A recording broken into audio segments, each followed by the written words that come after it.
Hello, everyone, and welcome to today's Customer Service Leaders Keynote presentation. We will get started in just a few moments, but first I'd like to go over some information. The first one is live monthly web meetings, which I assume you know about because you're attending one right now. However, if you are ever unable to attend live, we do record and upload these for viewing whenever it's convenient for you. The second benefit is that you get to know the other members. Log in to see profiles, and we're glad to make any introductions. If you're wrestling with key issues or decisions, we strongly encourage you to reach out to the other members. It's very easy to post questions, and our community of fellow professionals is always happy to help. After each meeting, we generate summaries and key takeaways and learning nuggets, so you can easily reference them and put them into action. If at any time you have a question, click anywhere on the slide and post it under comments, and I will be sure to have all your questions answered after the presentation. Now, let's meet Jennifer, who is the Director of Operations and Merchant Onboarding at Doordash. Jennifer, why don't you tell us a little bit about yourself? Thank you so much, Maria, and thank you to everyone who's attending today. It's really a pleasure. I was thrilled when your team reached out to me to invite me to speak today, and I'll give you a little bit of background. I live in Phoenix, Arizona with my son, and as Maria mentioned, I work at Doordash, where I've been for about 2.5 years. My role at Doordash is to lead a pretty large team who is responsible for onboarding all merchants onto the Doordash platform. Prior to that, I started a mutual fund. I was a co-founding partner in starting that fund, which I ran for about 8 years, and also had a team at that company. And prior to that, I have a background in banking. And I'm really excited today to talk to you about operationalizing company values, because I firmly believe that values are the core driver of success on any team. So really thrilled to talk about this topic and eager to share it with you. Thank you so much for being here and for being willing to talk to us. And the mic is yours. Please take it away. Awesome. Thank you so much. So if we could go to the next slide. McKinsey, which is a major consulting firm, says that companies with strong cultures achieve significantly greater total returns than companies that don't have strong cultures. And one of the best indicators of a strong culture is that the leaders and the workers at the organization consistently carry out behaviors that the company aspires to. And these behaviors are driven by values. Next slide. Most companies spend months or even years crafting their absolute perfect set of values. Next slide. Only to have them collect dust at the back of an employee handbook. So I'm sure we've all seen these values when we go through our initial onboarding session, and then they sort of sit on the wall or sit in the employee handbook and oftentimes don't get much attention in the future. Next slide, please. But by developing a simple behavioral rubric, your team will be able to understand exactly how your company values inform who gets hired, who gets promoted, who gets let go, and also how we treat each other. Next slide. And so by the end of this session, you will be able to build a values rubric that clearly identifies the behaviors that are cherished in your organization and use it to level up your team. Leveling up your team means letting your team understand where and when they should use this rubric to drive high-quality conversations and drive the behaviors that you want to see on your team. So we're going to talk a little bit about step one. Step one is something that most companies have probably already completed, and that is to make sure that your company actually has a set of values. Ideally, you want no more than 5. And a company should not change its core values in response to market changes. Rather, it should change markets if necessary to remain true to its core values. That's how important it is that these core values are fundamentally held. So business strategy should, and in fact must, be dynamic and responsive, but values are only meaningful when they're accompanied by a long-term evergreen commitment. The words that you choose to represent your company values matter, and it's okay and even encouraged to wordsmith and debate the nuance of one word over another. You really want to make sure that the words have weight and meaning for your organization. And again, most of us work for companies that already have established values, and it's one of our core jobs to operationalize them and make sure that they are adopted and used throughout the organization. So hopefully most of you have already done the exercise, or it was done for you before you started, of creating company values. If not, there are lots of tools online about how to go about this process in depth. So I'm not going to spend a lot of time on step one. So we could go to the next slide. We'll talk about step two, which is building the actual rubric. So this rubric is what I use to articulate and communicate the values and the behaviors that are expected across my organization. Next slide. So for each one of your company values, you will need to document detractor, contributor, and leader level behaviors. So let's talk about what that looks like in real life. On the next slide, we'll see an example of value. So this example value is be an owner.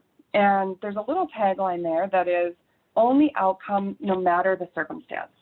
So while that is clear and specific, it might mean something different to each individual person.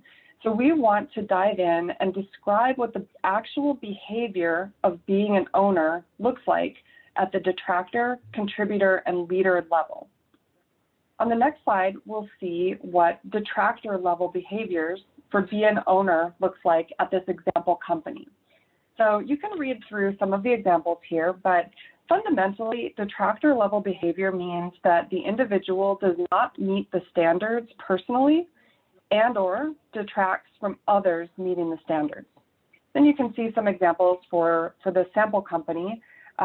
What makes this so useful is you can have a conversation with someone that takes a relatively subjective behavior and puts it into a more objective format that allows you to have a really effective conversation.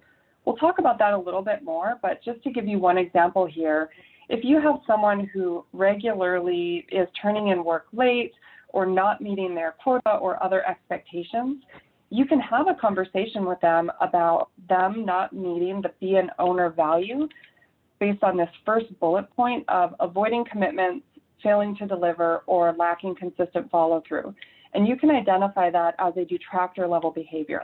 So it takes something that might feel a little bit subjective or difficult to talk to someone about, and it puts it in a less subjective, clearer format.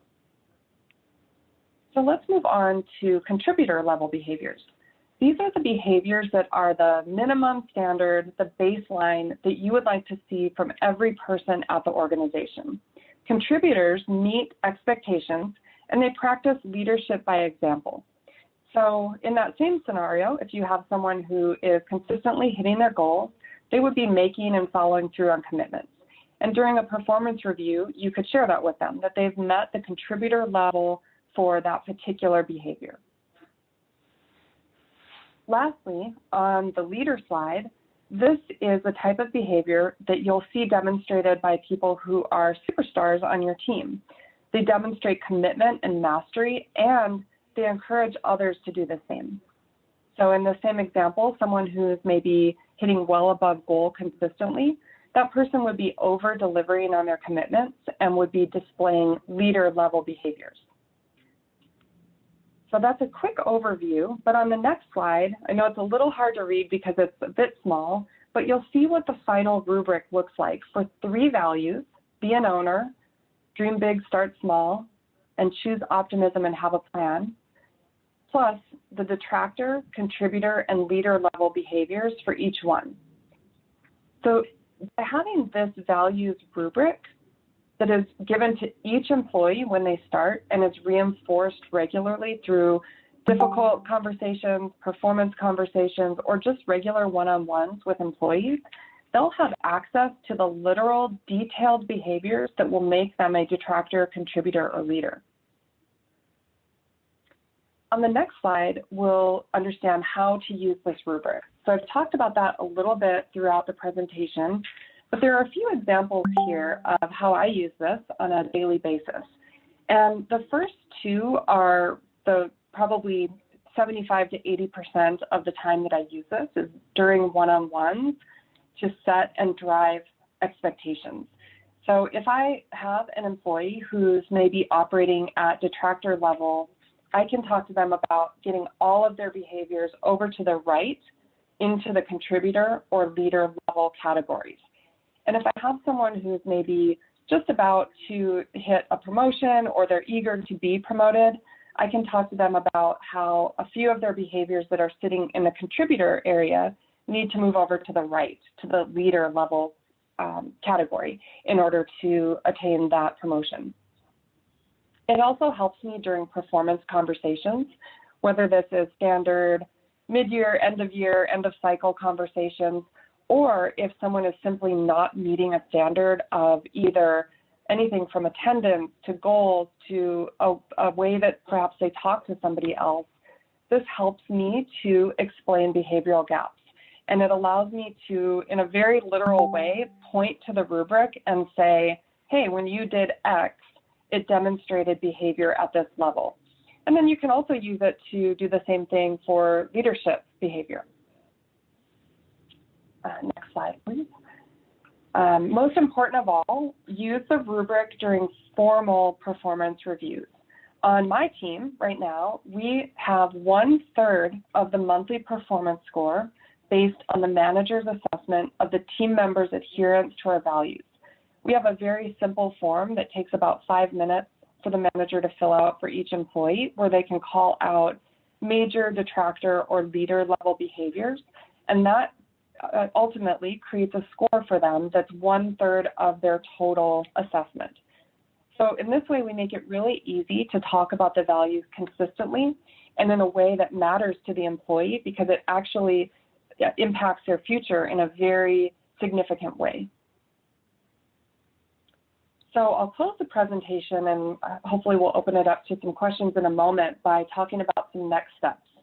There's 3 simple things that you need to do. I'll stress the word simple. It's not easy, but it is simple. The first thing you'll want to do is gather your company values. And then the second thing you'll do is collaborate with your teammates to document the detractor, contributor, and leader level behaviors. This will take some significant time. It's a lot of work, and it's not something that you want to knock out in a 1-hour session, for example. My suggestion is to take a draft of this, try to build out some of your early thoughts on just simple words that fall into the different categories, and then start to collaborate with the team to flush those out into full-fledged ideas or short sentences. And then use the rubric in everyday conversations and during performance management. It's really important that as leaders, we are doing this on a day-by-day basis. And I mean that in a very literal way also, that if this is something that gets documented and given out during onboarding, it probably won't be very effective if that's where it stops. It's very important that this is a living, breathing document that is shared and used widely. So make sure to have a change management program to install this and ensure that it gets used consistently. I'd love to open up the floor to any questions if there are any. Thank you so much, Jennifer. That was a wonderful presentation, so informative and rich.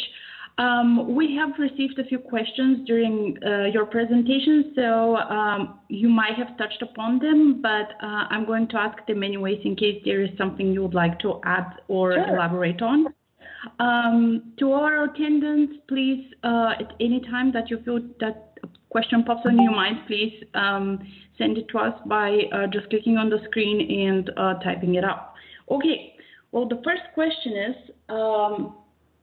you mentioned that we shouldn't change our values based on the market, but we should change the market.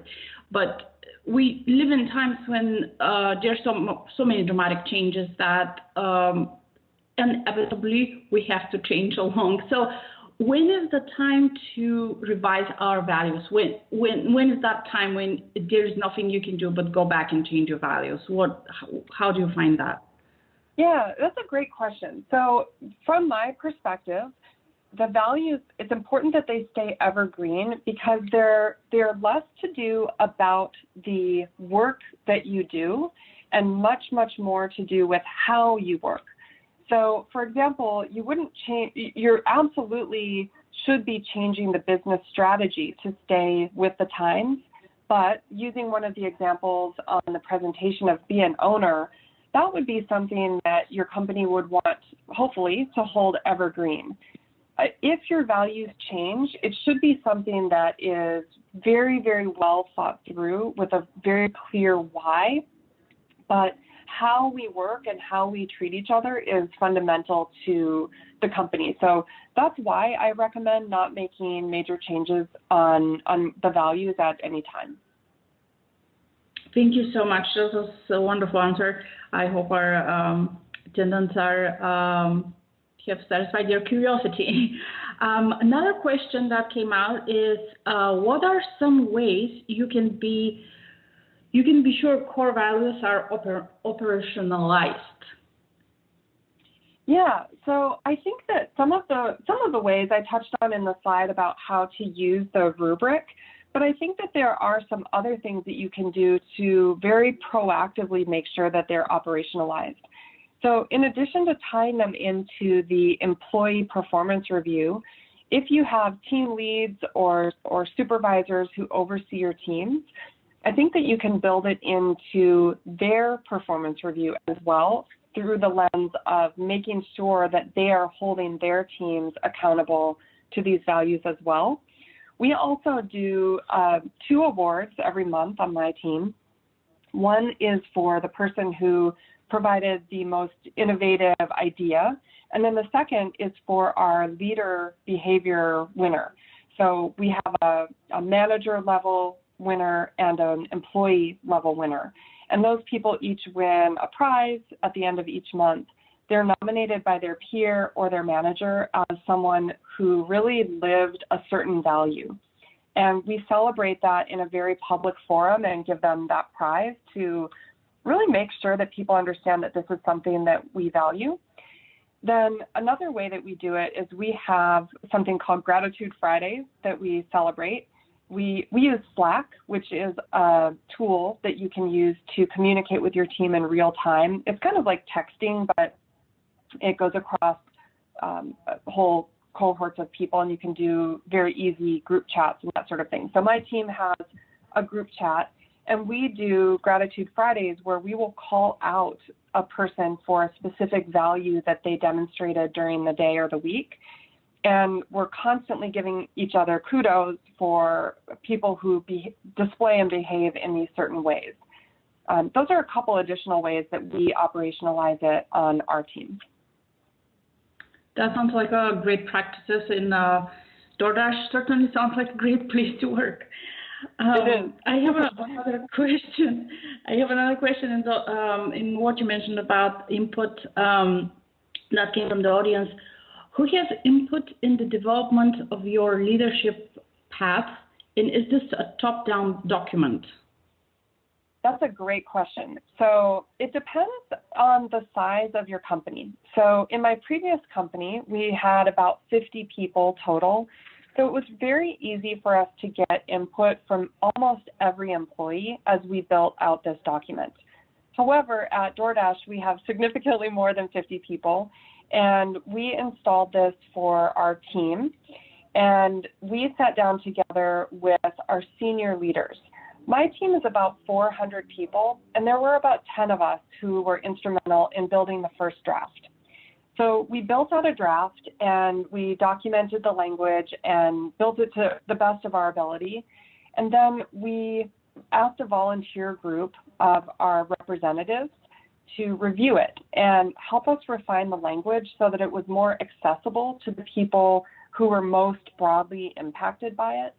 And that was very, very helpful for us to get, not from the entire team of 400, but from a team of, I think it was about 15 or 20 people, to give us a real world response from, like, is the language the right language to use, and are we forgetting anything, or is something not necessary? So depending on the size of the company, I think you want to adjust who is providing feedback. And while I think the initial draft should be documented and drafted by people who deeply understand and care about the values, I think it's very important that it's not exclusively top-down. You want to have a good balance there so that it actually feels readable and accessible to the people who will be using it most frequently. Absolutely. Thank you so much for this answer. I have another question which you actually just touched upon a little bit, but I'll ask it anyways. The question says, you stress the importance of your rubric being a living document. Why is that flexibility and transparency so important? Yes. So I think that it's very important that it's a living document so that it doesn't just collect dust in the corner. If the document or anything regarding your values is not celebrated and recognized and very visible and transparent every day, then it's not going to get used, and people won't know why certain behaviors are not celebrated. So certain things are probably obvious, right? Like we want to be respectful to other people and that kind of thing. But there are other behaviors coming from the values that might not be so crystal clear. And this, making it a living, breathing thing that is celebrated and used every single day in the organization is what will make this, it's what will make it a culture changer or a culture enhancer. When everybody is operating from clarity, then we all are going together in the same direction, celebrating the same values, caring about the same things, and with really, really clear understanding of those expectations. Thank you so much. I totally agree with you in this line of thoughts, because sometimes companies are, even if, as you said earlier, we identify the values that a company has and we put them in the handbook, but sometimes companies are not the best environment, not the best workplace, not the best, not the way we want them to be. So maybe a handbook in a mechanism of such placed in the right hands, and when we put the right things into it, they can actually invite values into our company that are thought for, but they're not achieved yet. Do you agree with that statement, or? Yeah, I do, because the values need to be something that everybody feels comfortable talking about. And I mean everybody. I mean the most junior person on your team all the way up to the CEO. Everybody should be very comfortable in sharing the same language and the same fundamental understanding of what those words mean. And by making it as clear as possible, and as living as possible, meaning that it's actually used to drive performance through conversations, performance reviews, that sort of thing, through the awards, et cetera, it's very clear to everybody. And there's essentially no room for misunderstandings. What we've found is before we implemented this rubric, we had supervisors who were really uncomfortable talking about something that might feel subjective. So, for example, on slide 14, one of our values is to choose optimism and have a plan. And the tagline under it is that positive thinking brings people along and helps us achieve ambitious, often unreasonable goals. And we choose optimism, especially when things are tough. And so I love that word especially, because it's very easy to be optimistic when everything's going very well, but it's really tough to be optimistic when things are going not so well. And so one of the detractor level behaviors on that value is that people who get stuck in or promote negativity with other team members is not helpful, and it's one of our detractor level behaviors. So that gives us something to point to someone when maybe they are being negative or they're frustrated and expressing that very, very intensely, or they're bringing problems to the table with no solutions, essentially just complaining for the sake of complaining. So this gives us a way to talk to them about that takes some of the personalization out of it, takes some of the emotion out of it, and lets you just very objectively say, hey, this is a detractor level behavior that you're conveying, and we need you to move it over to the right, and have this positive attitude and know when to move on from a fight. Know which is the hill you want to die on, and which is the one that you need to move on from. Absolutely. Thank you so much for this answer. And I have one last question here that you also touched upon a little bit, but I'll ask it. Do you take employees' feedback into consideration for your rubric, and what are the ways that you get their feedback on it? Yeah, so I touched on it a little bit with the session that I described, where we invited people to give us feedback in a very direct way when we first rolled this out. We also refresh it every year. So our values themselves are evergreen. They don't change. They haven't changed for 8 years, as long as Doordash has been around. But some of the behaviors, we may choose to change a word that maybe was triggering to some people, or maybe we've had a different view on why something should be phrased a little bit differently, or maybe we've encountered a series of problems that invite us to consider adding another bullet point to one of the categories. So we will refresh this, and we've done that a couple times now, where we've made minimal changes just to add clarity, or, as I said, maybe a new issue came up that we want to account for. But when we do that, we invite our employees very directly through a form.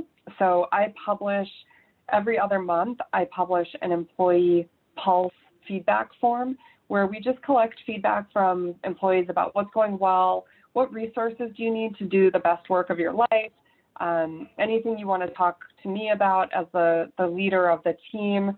And I personally respond to every single one of those concerns that someone has. And sometimes we get feedback on this that a certain bullet point could be a little bit more clear, or maybe a suggestion for a new one. So those are a couple ways that we invite and use employee feedback in developing this. Jennifer, that was such a wonderful, you gave us tools that we could take and apply. That was amazing. Thank you so much for your presentation. And is there any final words you would like to, and like nuggets of wisdom you would like to give to our audience for today? I don't know if I have any words of wisdom, but I will say that this tool has been really game-changing for me at a couple of different companies for all the reasons we talked about today. So I really hope that you will consider implementing this in your organization. And I just want to thank you so much for your time today. I'm really humbled and grateful that you gave me a half hour of your time to share this tool, and appreciate all of you, and hope you have a wonderful Friday and a great weekend ahead. Thank you so much, Jennifer. It's been an honor to have you. Thank you, everyone, for taking the time to be with us today. And I hope you enjoyed our speaker as much as I did. Don't forget to check out the website in a few days if you would like to listen to this one or any of our previous discussions. Hope to talk to you all next month. And thank you again for being with us. Thank you. Thank you so much.